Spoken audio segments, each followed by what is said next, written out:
Did the Kolkata Knight Riders make a mistake by making Ajinkya Rahane their captain? On one hand, you have KKR, who look like a very confused lot even regarding appointing the captain. On the other hand, you have Gujarat Titans, who not only retain their core but also solidify the other aspects of their team. Now, before we talk about KKR's auction and break down every detail about their team, hit that subscribe button. Let's have a look at the defending champions Kolkata Knight Riders and their auction this season. KKR had a very interesting auction. If you look at the players they went after, they clearly wanted to buy back players who were a part of their team last year or who have been part of their setup. They went heavy for Venkatesh, Iyer and also managed to pick up Quinton de Kock and Enric Nokia and also Ankush Raghuvanshi back in the auction. They already had a good base of players that they retained and overall looked like a good squad. But if you compare it with the squad that they had last year, which won them the trophy, it does seem like a little bit of a downgrade. And when I say that, what I mean by that is that they had Phil Salt to open with Sunil Narayan last year around, and it looks like Quinton de Kock will be doing that this time. Quinton de Kock is a great player, but he's coming off of a season where he's not played much international cricket. They also got Ajinkya Rahane, who will be replacing Shreyas Iyer in that playing 11 and has been announced as the captain this time around. He's been great for Chennai Super Kings in the last few seasons, but does he have the same impact as Shreyas Iyer, especially after another season of him performing for KKR? They also bought back Venkatesh Iyer at a very high price of 23 crores. And does Venkatesh Iyer give you that impact that a player of that price tag should give you? He will bat in the middle order and on most days does not give you 4 overs. While Venkatesh Iyer has shown glimpses of his potential and is a good Indian all-rounder, is he worth the 23 crore price tag? Varun Chakravarti has had a great Champions Trophy and will be looking to take this form of his forward. Along with Sunil Narayan, that's one of the most dangerous spin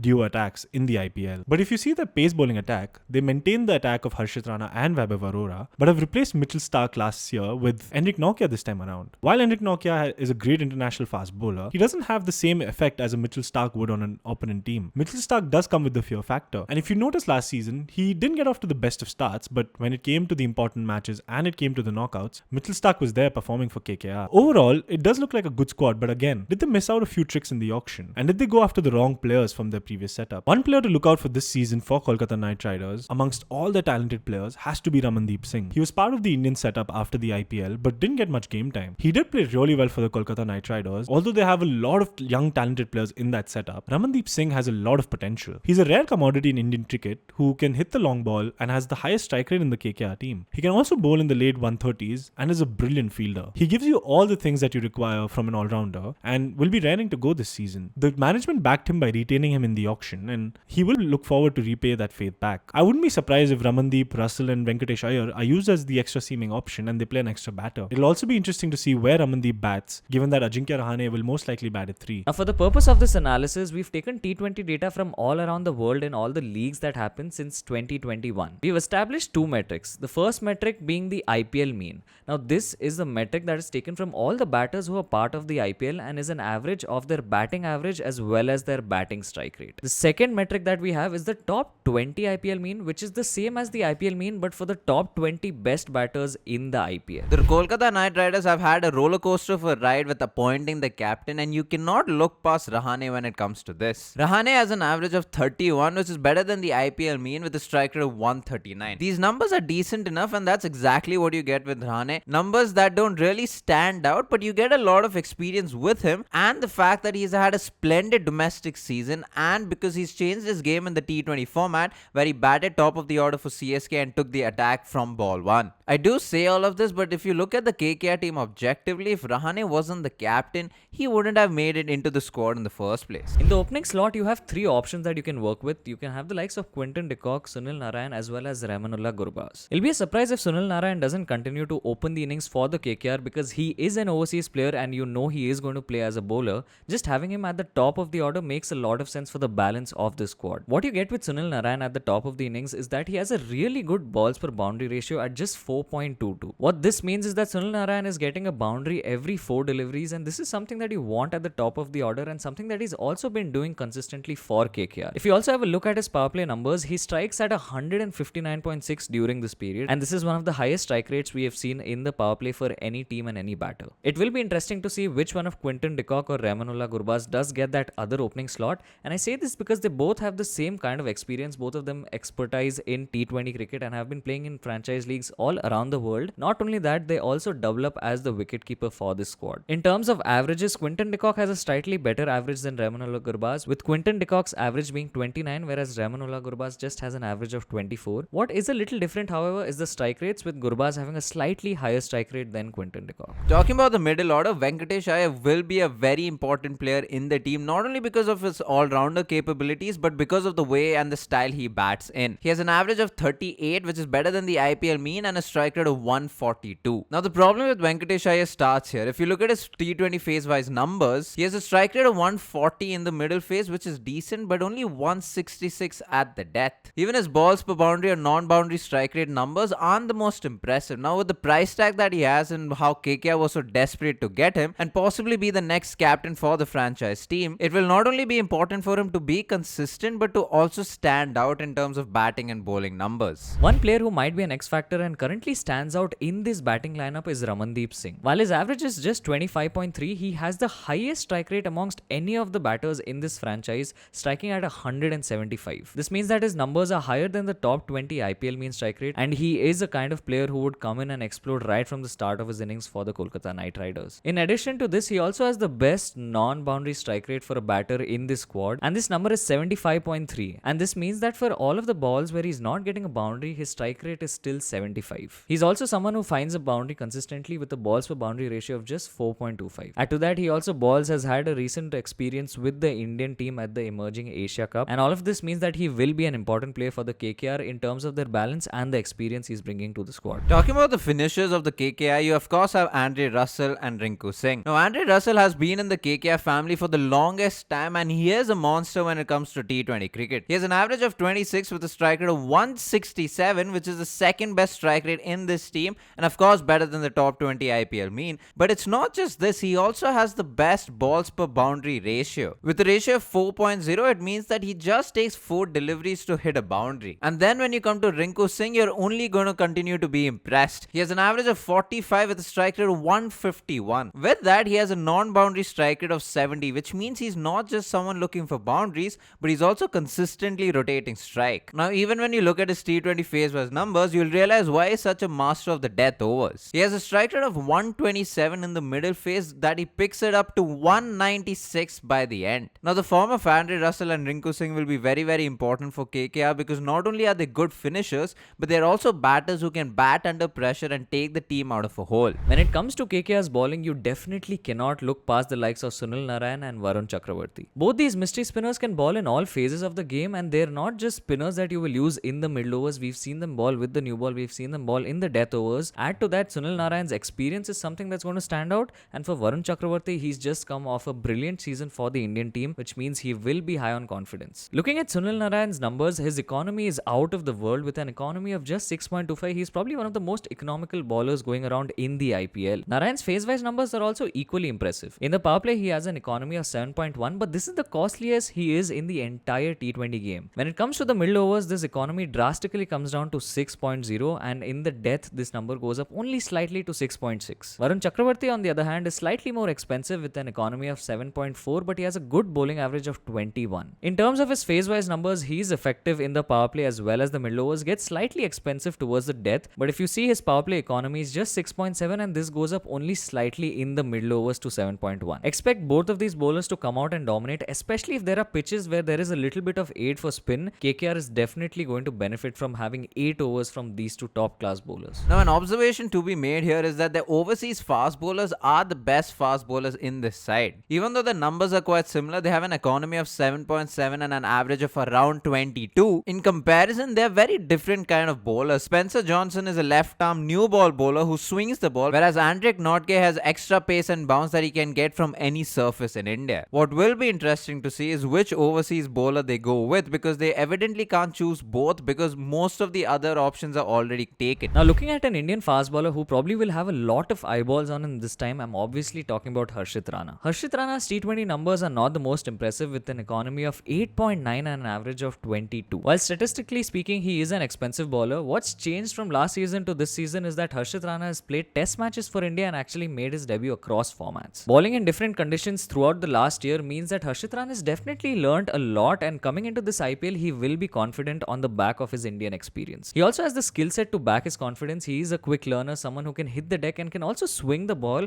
and considering all of these aspects going together, Harshit Rana could be in for an absolute blockbuster season. Another Indian pace bowling option that the KKR have is Vaibhav Arora. He has an economy of 8.1 with an average of 28. Again, these aren't the most impressive numbers, but for a youngster like him and someone who's talked about a lot in the domestic circuit, he will want to make his mark given the chance. Lastly, and probably the biggest strength for this KKR lineup is that they have a lot of all-round bowling options. The likes of Andre Russell, Venkatesh, Iyer, Ramandeep Singh, and even Rinku Singh at times, who can roll his arm over, provide a lot of depth and a lot of 5th and 6th bowling options to this squad. Let's have a look at KKR's probable playing 11 this time around. They are most likely to open the innings with Sunil Narine and Quinton de Kock, and this is a template that's worked well for them. If you see KKR's teams in the past few years, they've played Sunil Narine as an opener and then played the wicketkeeper batter up top with him, whether it be Phil Salt or if you go down the lane, could have been Robin Uthappa. At 3, you'll have Ajinkya Rahane, who's also going to lead the side this time around. At 4, you'll have their most expensive buy in Venkatesh Iyer. At number 5, you'll have Rinku Singh.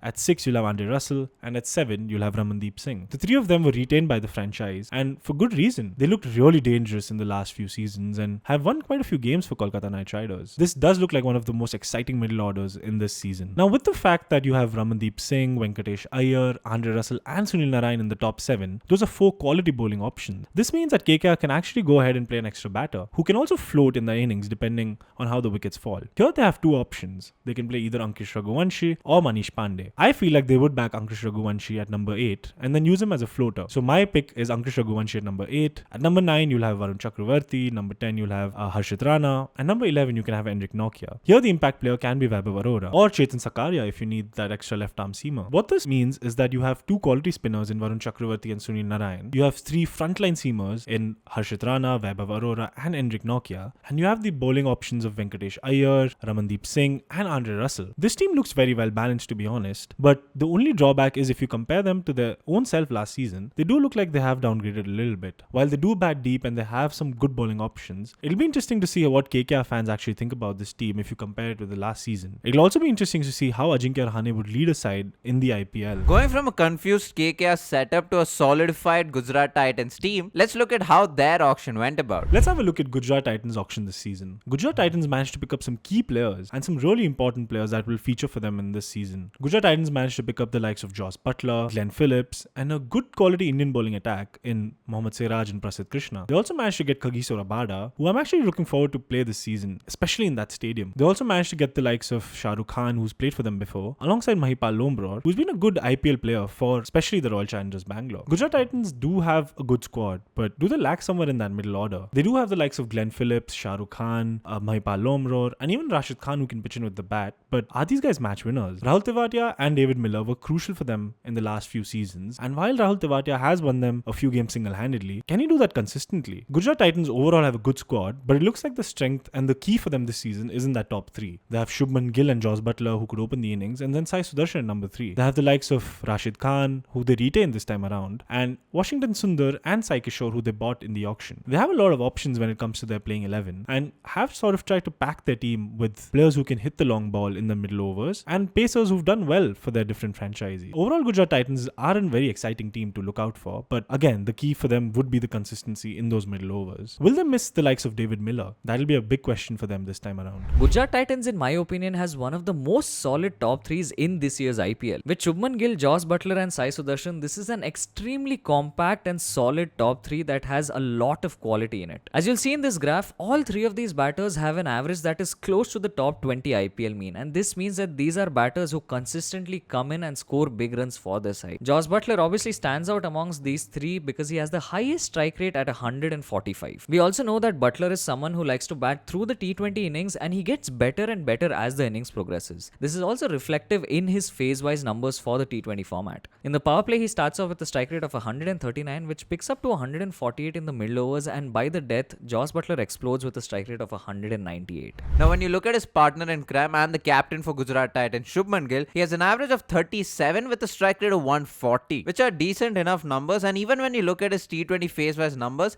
it's quite similar to Joss Butler. Of course, it's not as high as Joss Butler with Shubman Gill's strike rate in the power play being 128, but in the middle phase, he picks it up to 151, and by the end, he has a strike rate of 192. What will be a little concerning is Sai Sudarshan and his strike rates. He of course has an average of 39, which is again impressive, but he only strikes at 130. Even though his non-boundary strike rate is 75, which is way higher than any of his teammates, he has a boundary per ball ratio of 6.6, which means he only hits a boundary every 7th delivery, which is not only the highest in this team, but one of the highest for a top order batter in all the analysis that we have done so far. Now, what will be important for Sai Sudarshan is for him to make it past the power play and the middle phase of the T20 innings, because he strikes at 113 in the power play and then 140 in the middle phase, but he picks it up rapidly to 202 by the end. So even if his numbers in the beginning might not be that impressive, if he can stick until the end, he can make a big impact. An important overseas batsman and someone that a lot of teams will now be sizing up is Glenn Phillips. Glenn Phillips is of course a dynamite in the field, but his batting ability too is something that people need to take notice of, especially the way he manages to take his team out of tricky situations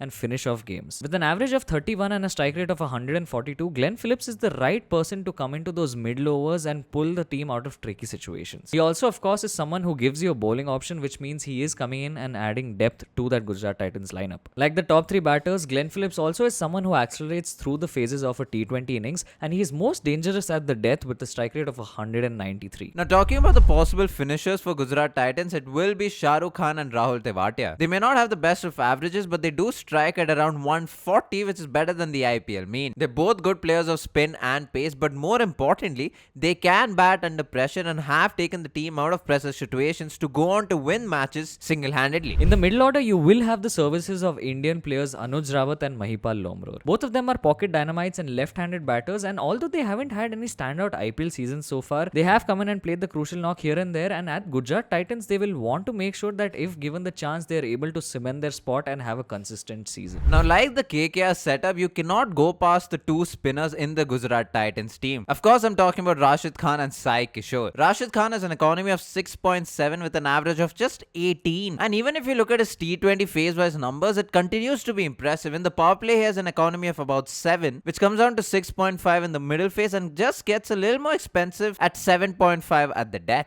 If you think Rashid Khan's numbers are great, Sai Kishore's numbers go a notch higher. With an economy of 6.1 and a bowling average of 19, Sai Kishore does fly under the radar and teams will have to be wary of this spinner. Sai Kishore is a beast in the power play as well as the middle overs of a T20 game. With an economy of just 5.5 in the power play and that going up to just 6.2 in the middle overs, Sai Kishore is someone who will have an absolute chokehold on the opposition on his given day. This is also just one of the few spinning pairs in the IPL whose numbers are better than the top 20 IPL mean. Now, the Indian fast bowlers are a mix of experience and youth. They have Ishant Sharma, Prasidh Krishna and Mohammad Siraj as options. It might be surprising, but Ishant Sharma has the best economy in terms of fast bowlers in this team. He has an economy of 7.9 with an average of just 22. Now, we do know that in the last couple of seasons, he's not only bowled well in the middle phase or at the death, but he's also done well in the opening spell of a T20 inning. He's able to swing the ball and get that extra bounce because of his action. A lot of people will be watching how Mohammad Siraj and Prasidh Krishna go in this year's IPL, and this is because both of them are going to possibly be fighting for the same spot in the Indian team. With Mohammad Siraj, you know that he's relentless, he will give you swing up front, and the only thing that a lot of people have been complaining about recently is how Mohammad Siraj is not effective once the ball gets old. While Mohammad Siraj does have a decent economy rate of 7.9, he has the worst bowling average going around at 30. However, with the time that he's had off away from the Indian team means that he would be well rested and might even have a few new tricks up his sleeve. It will be important to see how Mohammad Siraj goes this season. Now with Prasidh Krishna, his economy rate is higher at 8.5, but his bowling average also isn't that great at 29. Prasidh Krishna obviously is a little different from Mohammad Siraj and more similar to Ishant Sharma in the sense that he's a tall bowler and someone who hits the deck,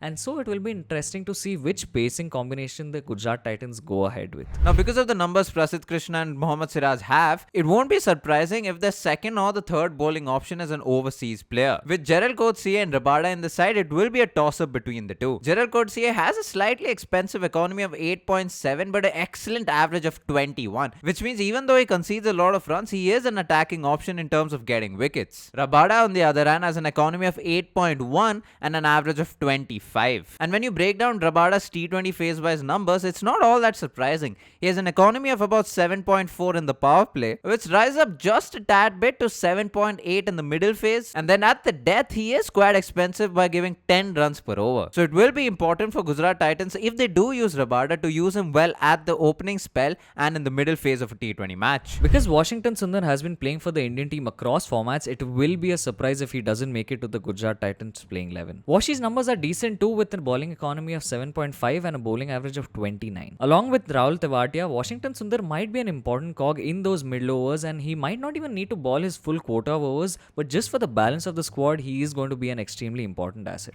Let's have a look at Gujarat Titans' probable playing 11 this season. They do look very good in that top 3, and they'll start off the innings with Shubman Gill and the new acquisition Joss Butler. At number 3, you'll have Sai Sudarshan, who's been very consistent for them. And together, the top 3 looks very, very good. They will be hoping that the bulk of the scoring can be done with this top 3. And I have a feeling that 4, 5, 6, 7 and 8 will all be floaters, in the sense that based on the situation, someone might get promoted. And why I say that is that they bat very deep, and they have quality all the way up to number 8. So you'll have Glenn Phillips at number 4, Shah Rukh Khan at number 5, Mahipal Lomrod at number 6, Washington Sundar at number 7, Rahul Tewatia at 8, and Rashid Khan at 9. This means that you have players who can win you games with the bat till number 9. At number 10, you'll have Kagiso Rabada, who can handle himself with the bat as well. And at 11, you'll have Mohammad Siraj. Here, for your impact player, you'll have the option between Ishant Sharma and Prasidh Krishna. Here, you also have the added spin options of Shah Rukh Khan and Glenn Phillips if you need to. Since Gujarat Titans have these many bowling options, this is the reason they can play that extra batter in Mahipal Lomrod. They overall look like a good squad and have tried to cover all their bases. It will be interesting to see if they miss the likes of David Miller, who was their stone in that middle order, or if Glenn Phillips can take over. With that bowling lineup and the number of options they have, along with that top 3 in their batting order, it'll be interesting to see if Gujarat Titans can put up a fight for the top 4 this time around. This has been a video breaking down the Gujarat Titans and the KKR squad, and this marks the end of the breakdown series of all IPL teams. If you haven't watched all the previous videos, click on our channel and go watch our previous videos. If you haven't followed us on our socials, go down to our description and follow us on all our social media. If you haven't subscribed to our newsletter,